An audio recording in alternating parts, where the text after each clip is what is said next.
Assalamualaikum warahmatullahi wabarakatuh. Perkenalkan, kami dari kelompok 2 akan mempresentasikan tentang emotion dan moods. Perkenalkan, nama saya Ardili Artamesya Giovanni. Kenalkan nama saya Leona Deborah Peter. Perkenalkan nama saya Sofia Matika Lulua. Next.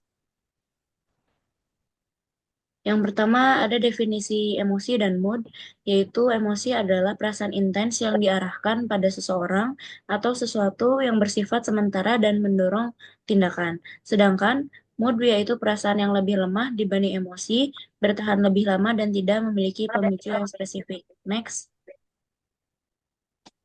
Sumber emosi dan mood yaitu pertama ada kepribadian, hari dalam seminggu dan waktu dalam sehari, cuaca, stres, aktivitas sosial, tidur, olahraga, usia, dan jenis teman. Next. Baik, selanjutnya saya akan menjelaskan aplikasi mood dan emosi dalam tempat kerja. Yang pertama digunakan untuk menyeleksi karyawan, di mana karyawan yang memiliki kecerdasan emosional yang lebih tinggi lebih mudah untuk bekerja sama tim.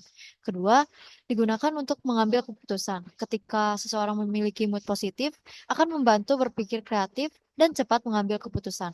Lalu yang ketiga ada kreativitas dan motivasi, di mana mood positif akan meningkatkan kreativitas dan semangat kerja.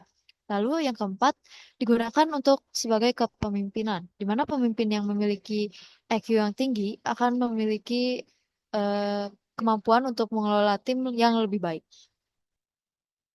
Kemudian digunakan untuk negosiasi, di mana emosi yang tepat bisa membantu dalam negosiasi. Lalu yang keenam ada layanan pelanggan, di mana mood karyawan itu mempengaruhi terhadap layanan pelanggan.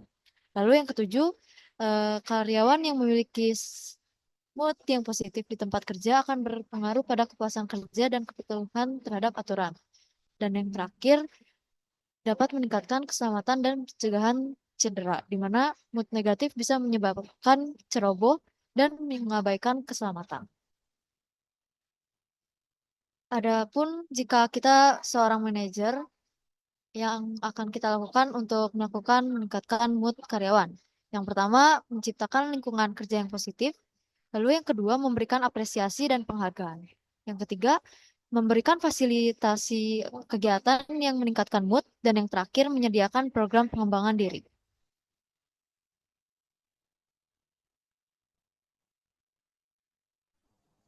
Baik, selanjutnya ada study case, mood, dan emosi. Yang pertama, study case, mood.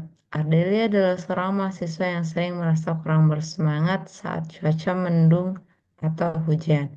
Ia memperhatikan bahwa ketika cuaca cerah, ia lebih produktif dalam mengerjakan tugas dan lebih mudah merasa bahagia.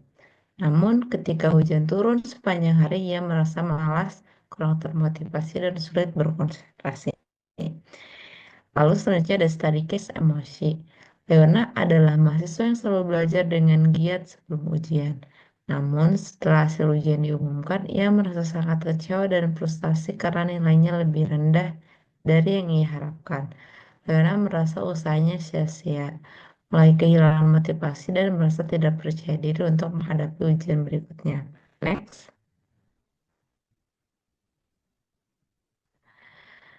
Kesimpulan, mood yang baik cenderung meningkatkan motivasi dan fokus dalam belajar atau bekerja. Sebaliknya, mood yang buruk dapat menyebabkan kurangnya semangat dan menurunnya performa akademik atau pekerjaan.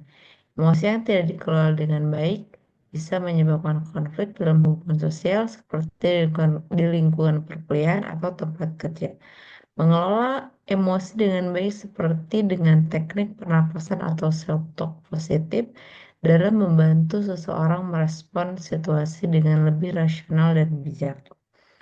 Mood dan emosi dapat dikendalikan dengan strategi yang tepat. Yang pertama, faktor-faktor seperti pola tidur yang baik, olahraga, pola makan sehat, dan teknik relaksasi dalam dapat membantu menjaga mood tetap stabil.